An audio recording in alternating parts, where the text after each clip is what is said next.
Dua buah hadis yang terakhir dalam bab kita teman-teman sekalian, hadis nomor 545 dari awal kita belajar urutan 24 dalam bab kita ini dengan sanad sahih dari Ali radhiyallahu anhu, dia berkata, "Maka nafina farisun yauma badrin ghairal miqdad wa laqad ra'aituna wa ma fina illa naim illa Rasulullah sallallahu alaihi wasallam tahta syajara yusalli wa yabki hatta asbah." Pada perang Badar kami tidak melihat pasukan penunggang kuda kecuali Al-Miqdad. Aku melihat pasukan kami, tidak seorang pun dari kami melainkan pasti dalam keadaan tidur. Kecuali Rasulullah SAW di bawah pohon, beliau sholat dan menangis sampai pagi hari. Diriwayatkan oleh Ibnu Khuzaimah dalam Sahihnya. Sekali lagi hadis ini teman-teman memberikan gambaran tentang keutamaan baginda Nabi SAW. Bagaimana beliau sangat khusyuk. Beliau seorang Nabi, tapi terus berdoa, terus menjaga konsentrasi ibadahnya. Bermunajat pada Tuhannya. Mendekatkan diri kepadanya. Karena orang beriman tahu mendekatkan diri kepada Allah SWT itu ada kenikmatannya. Dan tidak akan dirasakan sekali lagi oleh ahli maksiat. Tidak mungkin dia merasakan kenikmatan ibadah itu. Tapi orang yang subhanallah sudah tobat nasuha, membersihkan dirinya, cuma berusaha menjaga, menikmati yang halal, mengerjakan perintah yang wajib dan sunnah semaksimal mungkin, meninggalkan yang haram dan makruh, makruh pun ditinggalkan, kecuali Allah SWT tanamkan rasa khusyuk dalam dirinya. Ini penting. Di antara doa yang kita dianjurkan baca sebelum salam, Allahumma inni as'aluka khasyatuka fil ghaibi wasyahada. Ya Allah, aku minta agar aku selalu merasa takut, hormat, santun padamu ya Allah. Dalam keadaan aku sendirian atau aku sedang di keramaian. Nah, itu perintah. Di sini Ali bin Abi Thalib radhiyallahu anhu, pelajaran pertama yang kita lihat bagaimana Ali bin Abi Thalib juga sangat jeli menggambarkan tentang peperangan Badar pada saat itu. Perang Badar terjadi tahun 2 Hijriah dan tidak dimaksudkan peperangan awalnya. Setelah para sahabat hijrah ke Madinah dikenal dengan tahun pertama hijrah, banyak sekali harta kaum muslimin di Mekah yang diambil oleh orang-orang Quraisy. Dan umumnya diambil oleh tokoh-tokoh Quraisy, Abu Sufyan, Abu Lahab, Abu Jahal, Umayyah bin Khalaf, Syaibah, Walid dan seterusnya. Mereka mengambil dan membagi-bagi harta kaum muslimin itu. Nah di tahun 2 Hijriah, setahun setelah Nabi SAW hijrah, Nabi SAW mendengar Abu Sufyan sedang memimpin kafilah dagang ke negeri Syam, utara Jazirah Arab. Jadi kalau mohon maaf telapak tangan saya ini adalah kita gambarkan Jazirah Arab, ya. Di bawah ada Yaman, di sini ada Saudi, di atas negeri Syam, ya. Nah posisi Mekah itu, misal di titik yang saya tunjuk sekarang ini, Madinah ada di atasnya. Nah zaman dulu teman-teman sekalian, yang Allah mengatakan dalam Al-Quran, Rihlat asy-syita'i was-saif, orang-orang Quraisy sering melakukan perjalanan musim dingin dan musim panas. Itu ke Yaman dan ke negeri Syam. Nah di negeri Syam ini mereka sering berdagang. Maka waktu itu, jalan yang paling mudah dari Mekah menuju ke negeri Syam untuk dagang, untuk membeli produk-produk ya pada saat itu melalui pinggiran Madinah, ya. Negeri Syam ini sekarang tentunya Palestina, Jordan, Lebanon dan Syria. Nah, kafilah dagang Quraisy yang dipimpin Abu Sufyan itu melewati Madinah dan Nabi SAW dengar itu. Pada saat pergi ke negeri Syam lalu balik menuju ke Mekah. Nabi SAW mengajak para sahabat muhajirin, ayo harta kalian diambil, kita tahan kafilah itu. Orang-orang Ansar yang mau ikut membantu silakan. Tapi tujuannya untuk menahan kafilah. Waktu itu informasi dari mata-mata Nabi SAW, Abu Sufyan hanya didampingi oleh 40 orang saja. Mengawal kafilah yang cukup besar. Maka Nabi SAW keluar dengan para sahabat. Dan waktu itu diberikan pilihan. Siapa yang mau, silahkan. Yang mau ikut perang. Yang mau ikut menyerang. Kalau tidak mau juga nggak masalah. Pergilah Nabi SAW bersama 313 sahabat, 314 bersama beliau SAW. Begitu tiba di Badar, ada satu gunung, dan sampai hari ini gunung itu masih ada tentunya ya. Waktu kami pernah bimbing umrah plus Badar, saya perlihatkan gunung itu.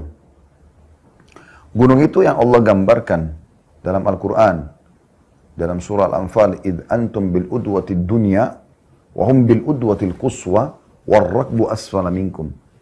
Ingatlah ketika kalian berada di sisi gunung yang lebih dekat dengan Madinah. Dan orang pasukan Quraisy berada di sisi jauhnya kota Madinah. Dan kafilah dagang jalan di bawah kalian. Allah mengatakan, walau tawa'attum lakhtalaftum fil mi'ad. Kalau kalian janjian, pasti kalian tidak akan ketemu nih.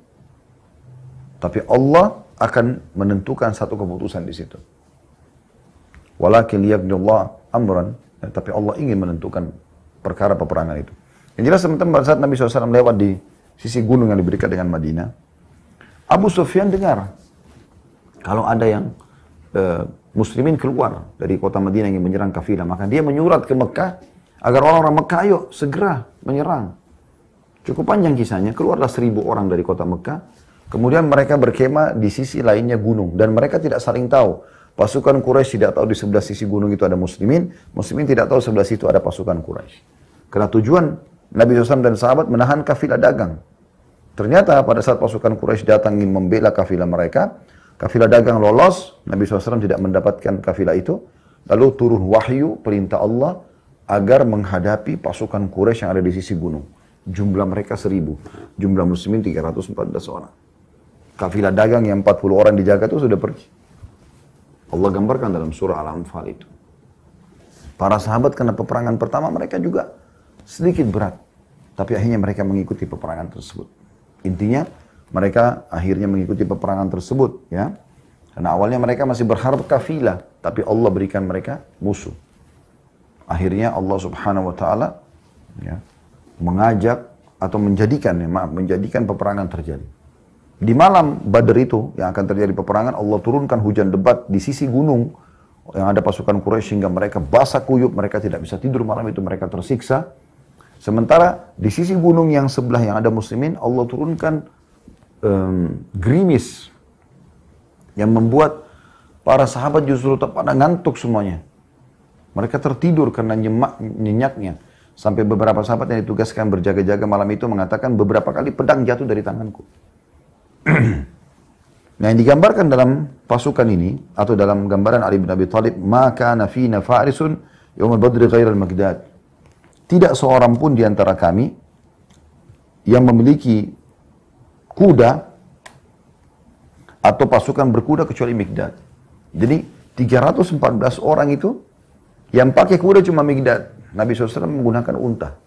Yang lainnya pada jalan kaki. Karena mereka pikir cuma mau nahan kafilah saja.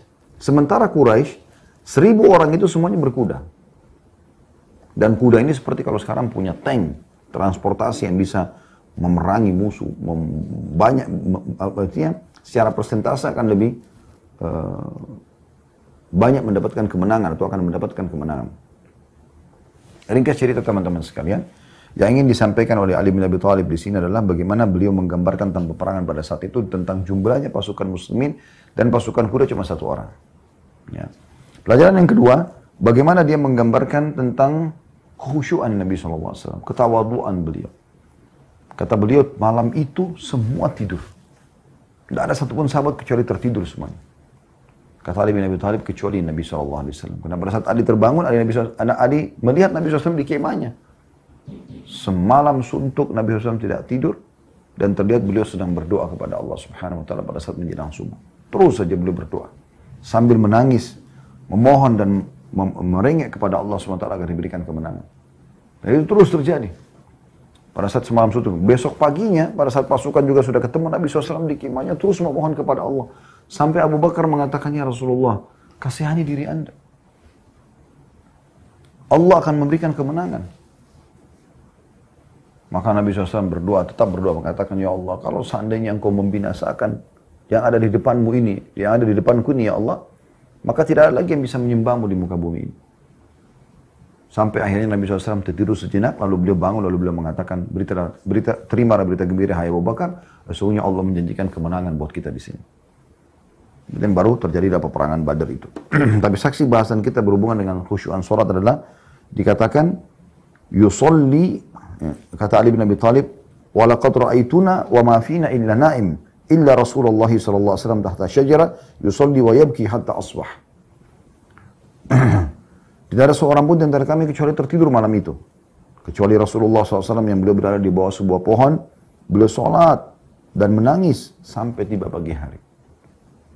Hadis yang terakhir teman-teman sekalian adalah hadis nomor 546 dari awal kita belajar, hadis 25 dalam bab kita ini dengan sanad sahih dari Uqbah bin Amir radhiyallahu anhu dari Nabi SAW dia bersabda, "Ma min muslimin yatawadda'u fayusbighul wudu' thumma yakum fi salati faya'lamu ma yaqul illam fatala wa huwa kayyaumi waladathu ummuh."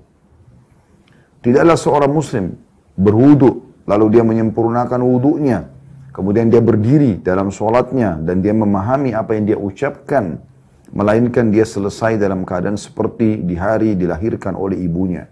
Hadis diriwayatkan oleh Al-Hakim dan dia berkata sanadnya sahih. Dan ini juga diriwayatkan hadis yang senada oleh Imam Muslim dalam kitab Tahara di bab 7 nomor 13 atau di bab 7 dan bab 13. Hadis ini teman-teman dengan sanad sahih, hadis yang sangat mulia. Kalau hadis ini saja yang ditulis oleh Al-Mundhiri dalam bab tentang kekhusyuan salat sudah cukup buat kita. Renungi baik-baik. Bagi orang yang dalam hatinya walaupun ada seperti biji sawi dari keimanan, maukah Anda bersih dari dosa seperti baru dilahirkan oleh ibu Anda? Biasanya keutamaan ini kita dapatkan seperti sabda Nabi SAW, siapa yang haji dengan biaya besar, perjalanan jauh, dia tidak rafath, tidak fusuk, tidak mengucapkan kalimat syahwat, tidak membuat kriminal, maka dia pulang seperti baru dilahirkan oleh ibunya.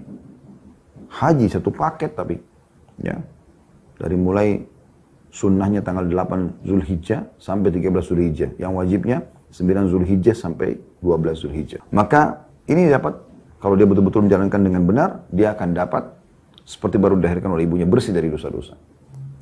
Ini kan luar biasa gitu. Tapi di sini teman-teman sekalian, dari hadis ini ada hal yang luar biasa.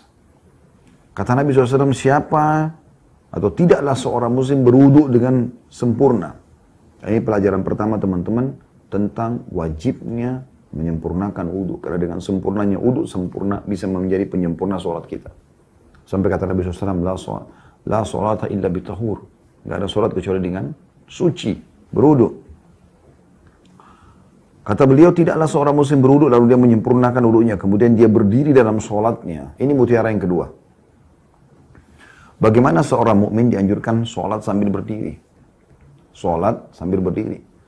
Kecuali dia betul-betul punya uzur, lumpuh kah, stroke kah, sakit memang tidak mungkin dia berdiri. Tapi lazimnya sholat berdiri.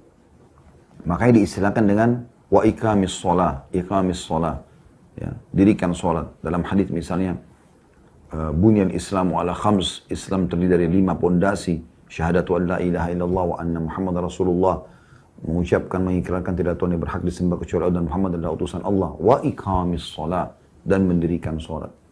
Ya. Umumnya semua salat selalu digunakan dimulai dengan iqamus shalah. Sama juga dengan qomat, qad qamatis shalah, telah ya diperintahkan untuk berdiri salat. Jadi ini juga mutiara yang kedua. Anda dianjurkan sholat sambil berdiri, kecuali Anda punya udzur. Mutiara yang ketiga, lanjutan sabda Nabi SAW, dan dia memahami apa yang dia ucapkan. Nah, ini salah satu bentuk kekhusyuan. Dia faham apa yang dia ucapkan. Ya, Allahu Akbar. Allah Maha Besar. Mulai dia baca iftitah, wajjahtu wajhiya lilladzi fataras samawati wal arda. Aku mengarahkan wajahku kepada yang menciptakan, yang mengurus, yang mengawasi langit dan bumi, dan seterusnya. Atau dia baca, Allahumma ba'id baini wa baina khatayaya, kama ba'adta minal masyriq wal maghrib. Ya Allah, jauhkanlah aku, antara aku dengan dosa-dosaku, sebagaimana aku jauhkan antara timur dan barat. Atau Anda baca iftitah yang lain, Allahumma rabba Jibril wa Mikail wa Israfil. Wahai Tuhannya Jibril, Mikail dan Israfil. Ya. Dan seterusnya. Ini kalau kita rincikan cukup panjang, tapi ini contoh. Dia faham apa yang dia ucapkan. Masuk kepada Al-Fatihah. Bismillahirrahmanirrahim. Dengan menyebut nama Allah yang Maha Pengasih lagi Maha Penyayang. Alhamdulillahi Rabbil Alamin. Segala puji bagi Allah. Siapa Allah itu? Tuhan alam semesta.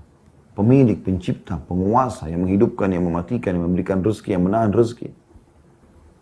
Ar-Rahmanir Rahim, zat yang Maha Pengasih lagi Maha Penyayang. Maliki Yaumiddin, raja, penguasa hari kiamat nanti. Iyyaka na'budu wa iyyaka nasta'in, hanya kepadamu kami menyembah, hanya kepadamu kami meminta pertolongan. Ihdinas siratal mustaqim, tunjukkanlah kami jalan yang lurus.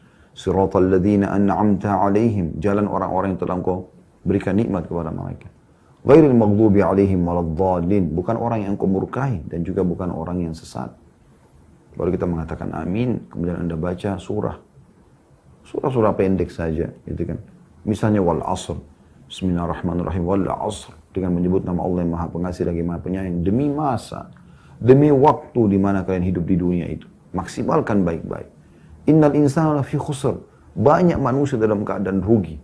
Illal ladzina amanu wa amilus solihat, kecuali orang yang sibuk mengisi waktu dunianya dengan amal saleh, beriman dan beramal saleh. Wa tawassaw bil haqqi wa tawassaw bis sabr, saling mewasiatkanlah ya kebenaran ini dan saling mewasiatkan agar bersabar. Jadi ini contoh, kita renung, kita ruku, Allahu Akbar, Allah Maha Besar. Subhana Rabbiyal Azim, Maha Suci Tuhanku yang Maha Agung. Kalau Anda hafal doa lain itu luar biasa. Allah malaka raka'tu, ya Allah kepadamu aku ruku, wabika amantu kepadamu aku beriman, walaka aslamtu kepadamu aku menyerahkan diri. Khasya'a sam'i, telah tunduk pendengaranku, wa basari, penglihatanku. Ya. Khasya'a sam'i wa basari wa lahmi wa dami, dagingku dan darahku. Wa idhami, dan tulang-tulangku, wa mastaqalla bihi qadami, dan apapun yang tertopang dengan kakiku. Itu doa ruku. Dengan tenang, sami Allahu liman hamidah, Allah mendengar siapapun yang memujinya. Kita baca Rabbana walakal hamd, ya Allah segala puji bagimu. Mil'us samawat, seluas langit ini. Wa mil'ul ardh, semua luas bumi ini. Wa mil'u ma syi'ta min syai'in ba'd, seluas apapun yang kau inginkan, yang kau perintahkan kepada kami. Ada juga tambahan riwayat li Rabbil hamd, wahai Tuhan kami segala puji bagimu, wahai Tuhan kami segala puji bagimu. Ada tambahan yang lain juga, Allahumma la mani'a lima a'tait, wa la mu'ti lima mana'ta, wa la yanfa'u dzal jaddu minkal jadd. Ya Allah, tidak ada pemberian yang telah engkau tahan, tidak ada yang bisa menahan pemberianmu. Dan tidak ada manfaatnya orang yang punya jabatan dan harta di sisimu kalau mereka bermaksiat. Sujud, Allahu Akbar. Allah Maha Besar, Subhana Rabbiyal A'la, Maha Suci Tuhanku yang Maha Tinggi. Ada juga di antara potongannya, Allahumma laka sajadtu wa bika amantu wa laka aslamtu. Ya Allah, kepadamu lah aku Allahumma laka sajadtu, kepadamu aku sujud, wa bika amantu, kepadamu aku beriman, wa laka aslamtu, kepadamu aku menyerahkan diri. Sajada wajhi lilladzi khalaqahu wa sawwara, telah sujud wajahku kepada zat yang telah menciptakannya dan juga membentuknya. Alis seperti ini, berapa jumlah buluhnya, mata, hidung, pipi, dan seterusnya. Fatabarakallahu Rabbul Alamin, fatabarakallahu ahsanul khaliqin. Ya. Maka maha berkah Allah sebaik-baik pencipta. Dulu di antara dua sujud, Allahu Akbar, Allah Maha Besar, Rabbighfirli warhamni wajburni wa'afini warzuqni warfa'ni. Dan ada beberapa lafaz dalam masalah, ya Allah ampuni aku, kasihani aku, gitu. Penuhi kebutuhanku. Berikan aku keselamatan, kesehatan. Sampai kita berdiri lagi, sampai salam. Anda kalau tahiyat, at-tahiyyatu lillah. Kata-kata yang puji-pujian yang mulia untuk Allah. Wassalawatu wattayyibat. Semua puji-pujian, ya, semua kata-kata baik, ketundukan diberikan kepada Allah. Sampai Anda salam. Ini dibutuhkan kekhusyuan. Kalau Anda khusyuk, Anda mengerti apa Anda ucapkan, maka apa janji Nabi SAW? Ini mutiara yang keempat dari hadis dan penutup kita adalah bagaimana Nabi SAW menjanjikan dari lisan orang yang paling jujur di muka bumi ini. Utusan Allah yang paling mulia. Pemimpin anak Adam SAW. Dia mengatakan, فَيَعْلَمُ مَا يَقُولُ, dia mengerti apa yang dia ucapkan dalam sholatnya, إِلَّمْ فَتَلَ وَهُوَ كَيُمْ وَرَدَتْهُ أُمُّ. Artinya, kecuali dia pasti selepas sholat itu akan kembali seperti baru dilahirkan oleh ibunya.